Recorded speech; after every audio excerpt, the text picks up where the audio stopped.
I want to show you how to hone your knives. And this right here is a honing rod. It's something you have to do at home. Some people call it a sharpening rod. It really doesn't sharpen, it just hones the blade. What I mean by honing is it takes the edge of the blade, which will have burrs on it over time when you use it, and the edge of the blade under a microscope may look like that, like little burrs hanging off the very edge. In order to line those burrs up, we use a honing rod, and a honing rod will straighten them out and allow your knife edge to be straight and slice through vegetables, fruit, and meats until those burrs fall off. Then you have to sharpen.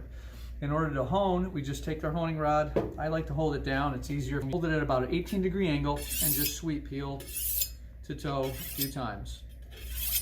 Heel to toe of the knife. And you can hold it in the air too if you're comfortable, and just sweep it heel to toe as well.